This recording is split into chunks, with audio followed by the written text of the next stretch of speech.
If there's one thing we've learned about business and life, it's that people are the X factor. They constantly surprise us, both in amazing ways and not so much. We're Ben and Syya, and welcome to the Gnaw This Business Bytes podcast. This show is all about real life things we all deal with every day, how they relate to business, and how to make some sense out of our daily chaos. Welcome to the show.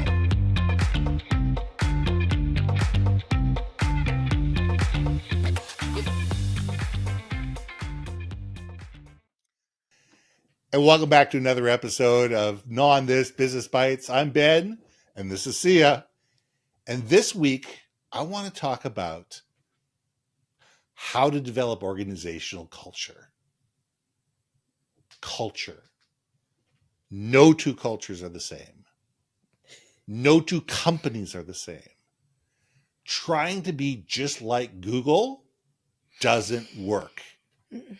Trying to be just like Netflix or Amazon or even the company down the street, even if you do the exact same thing, is not going to work. Because my people who work for my company are going to be different from the people that work for your company. My customers are going to be slightly different from your customers. My people are going to want, need, fear, and have desires different from some other company.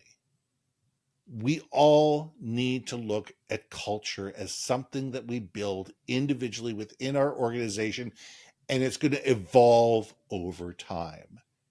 You're not going to build it overnight. It's not an absolute, and it's just like a website. If you're not continually looking at it, if you're not continually picking at it, if you're not continually building upon it, it's going to fall apart. And we need to take a look at culture that way, is that it's something that's continually evolving, something that we're constantly having to look at and sit there and say, is this still relevant? Does this still work for us? Is this still who we are? And then be able to do the hard work to change things if the answer is no. So Syya, let's gnaw on this. Oh, I love this. I love this topic because it applies to both small and large organizations. So I worked for big companies. I worked for Disney. I worked for Hewlett Packard. You can safely say those are large organizations. But I've also worked for a mid-tier, SMB size company. I worked for SonicWall, which had like less than 300, 500 people worldwide at the time when I was there. I work for my own company, which is less than 5 people, right? So I feel like I've got this topic down because I feel it. So case in point, you reminded me of my boyfriend worked at this company. So I'm going to give a shout out to Ignite Technologies. Got bought up by SonicWall back in 25 years ago. It was 25 years ago. How crazy is that? Well, you were 15 at the time. So Yeah, exactly. I was 15. So yeah. The thing about their company was, so SonicWell bought their reseller partners, but they did manage security. And so they wanted that expertise of all these engineers who actually knew how to be the outsource, right? Management for security. And one thing I loved about this group, it was only 25 people in that company, small company, but they managed some really huge accounts. Their corporate culture, their company culture started at the top, if you will. It was started out by a group of friends and a parent investor that were extraordinarily competent people. And as they grew, they brought in people that they all knew. They were all referrals. So again, Right. small company for 25 people, it's you should assume at some point, but they had some outsiders come in as well.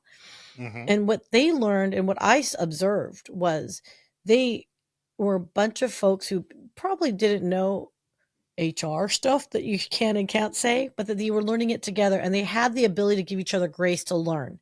And that is part of their culture because they were also engineers solving big problems. They did it together. And I think by virtue of that job that they were doing, it just created this like camaraderie, commiseration together when they're like, oh no, something went down. Like they all jumped in and pitched in to help with their expertise. That as they grew, even the outside hires kind of caught on very quickly. This company isn't like a lone wolf hero situation. This was all hands on deck when all hands on deck needed to be made.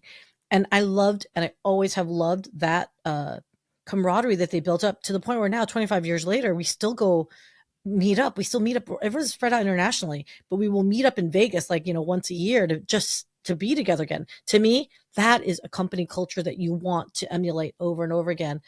And it's sometimes difficult to scale that. And I think, It's very difficult to scale that. and how do you do that? I thought Hewlett Packard, actually, as they grew, they really had a great company corporate culture for a long time, for as long as it could sustain itself with the economic conditions of technology. It did evolve. Let's be honest. It obviously has and will always. But there was, when I first joined in 2009, 8, 9, we'll just say some time ago, There we go. I felt the familial side of it. Like, I actually felt like the different divisions, there was a lot of desire to be there. And then, I won't say whatever reason, but let's just say it stopped becoming that. It stopped being that because we had to be competitive. And so, let me ask you this question now that I'm thinking about this and I'm walking through the process. At what point does company culture that you cultivate make your company complacent and not innovative? That's an interesting thing. And before I get there, the question comes down to, how are you growing?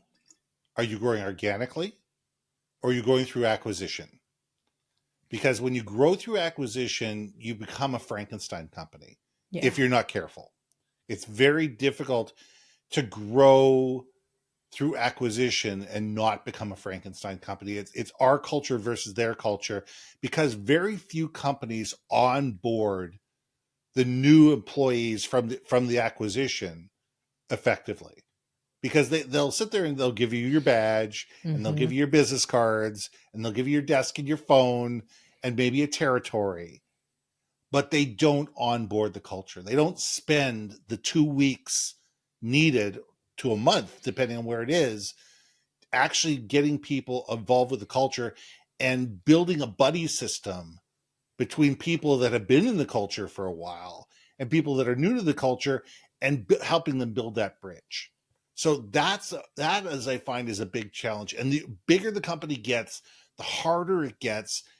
And that can lead to what you were saying about companies, losing their innovation, Yeah. because you're dealing with a variety of different cultures that might have been some of them might have been innovative, some of them might have been more conservative, some of them think this way, some of them think that way, and therefore the culture tends to evolve based upon the people that are part of it, and quite honestly, the leadership.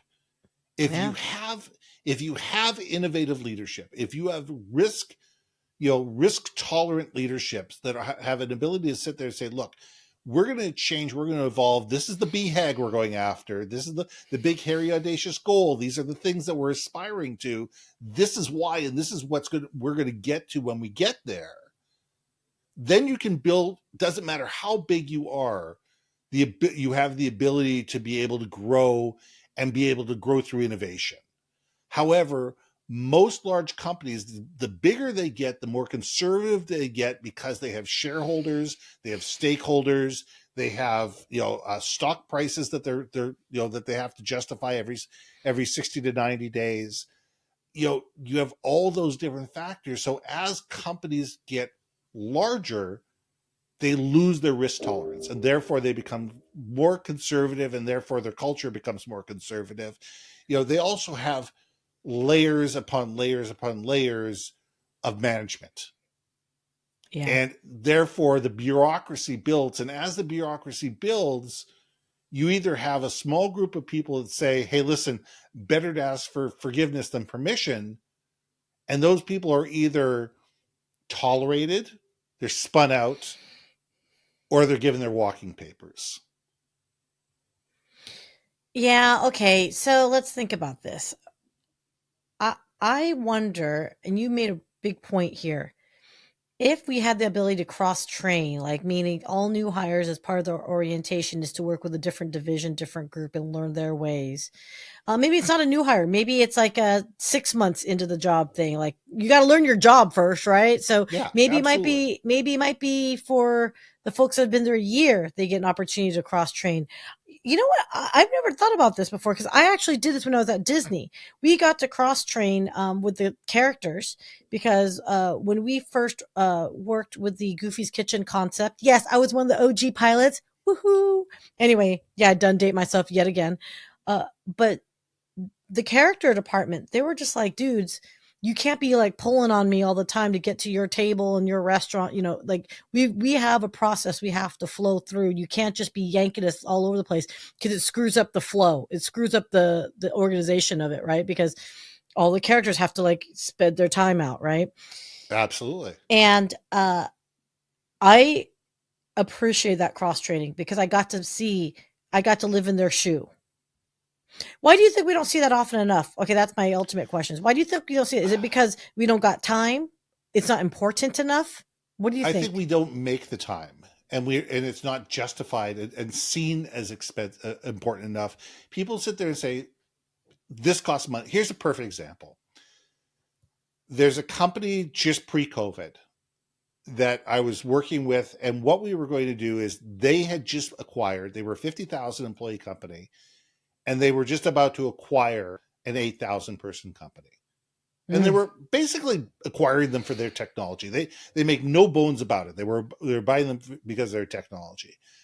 I said, "What's it going to cost you guys to onboard these people?" Oh, it's going to be millions. It's going to be about $25 million to onboard. About $3,500 a person to onboard these people. I said, "Okay, if you don't onboard them properly, what we're going to lose? We'll lose 30% of these people.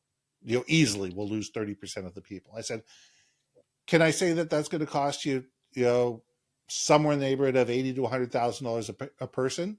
They said, yeah, that's about right. So say we're losing about 2,000 people at somewhere in the neighborhood of 100,000, 80 to 100,000. So that's $16 million. So do you spend $24 million to save $16 million? That's the question. What we proposed instead was we created an internal, private, and secure podcast that went out to every single employee over 3 years. And that podcast was behind closed doors. It was stream only. It wasn't on Spotify. It wasn't on iHeart.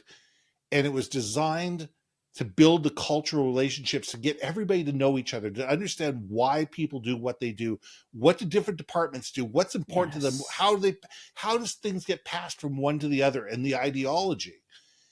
And this was going to cost them somewhere in the neighborhood of 10% of what it would have cost them to do a traditional onboard over Mm. 3 years. So instead of a one and done, it was a 3-year program. It was going to cost them 10%. And we were all set to go ahead with this, and then COVID came and other priorities obviously came to the thing. But the problem is companies don't realize what it costs them to not have harmony within the company, to not have people understanding why people do what they do, who the top customers are and why, what are the pain points of the customers. Yeah. Think of what happened if your operations people understood who your top 10 clients were, what their pain points are, what these people did, and who they served. Do you think that would change the way that the stuff got pick packed and shipped and sent out, and the level of care and the level of attention that got done? I think it would. So we need to take a look at this as not just you know a singularity, but how does it affect? How does the culture and how does this affect the organization as a whole? You know, you just got me thinking on that. Like, I'm a huge fan of internal podcasts, more so than external facing because they serve different purposes. First off, right? Yeah, Walmart actually has it was originally started as an internal podcast that they started playing over like now they call it the Walmart Radio. yep, And it's like, hey, meet your regional director and all that stuff. But what you also remind me of is like that maybe competitive spirit, but there was a camaraderie between departments when you like decorate your Christmas tree competition. You know what I mean? And it's like each department had their own little thing, and then everyone would just parade around and check each other's out. Right now, granted, if you're a huge company, you can still absolutely do it by just doing a video competition of your own said, how do you celebrate the holidays and whatnot.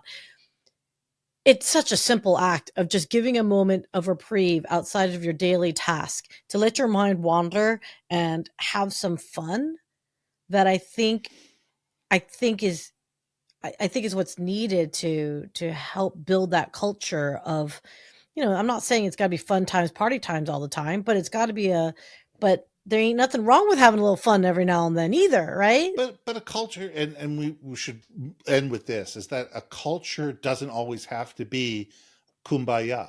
No. There are cultures out there that are hard grinding, hard hitting, business only cultures, and they attract people that's the type of business that they want to be in. Exactly. And there's nothing wrong with them. If you self-select into that culture and you sit there and say, you know what?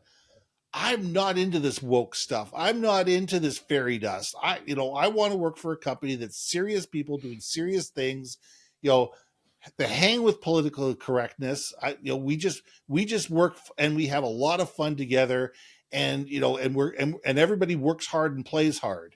That's a different type of culture. 100. And you know what? 100%. That attracts a certain level of people. So not every culture has to be this kumbaya, hold hands and go canoeing together culture. There's all sorts of cultures for all sorts of companies. And what the culture should do is not only self-select, but self-deflect. Interesting. I feel like we can keep talking. I know we're running way over time, so there we go. So we'll leave it there. So I'm Ben. And I'm Syya. And we'll see you soon. Hey. Thanks for listening to another episode of Gnaw on This Business Bytes. If you liked what you heard, we most humbly ask that you like, share, and hit that subscribe button. And if you want to communicate more effectively within your organization, contact Ben at yourbrandmarketing.com or me at brilliantbeammedia.com. We can help you build your community, brand awareness, and personality through digital content and podcasting. We cannot wait to hear from you. So see you next week for another episode of Gnaw on This Business Bytes.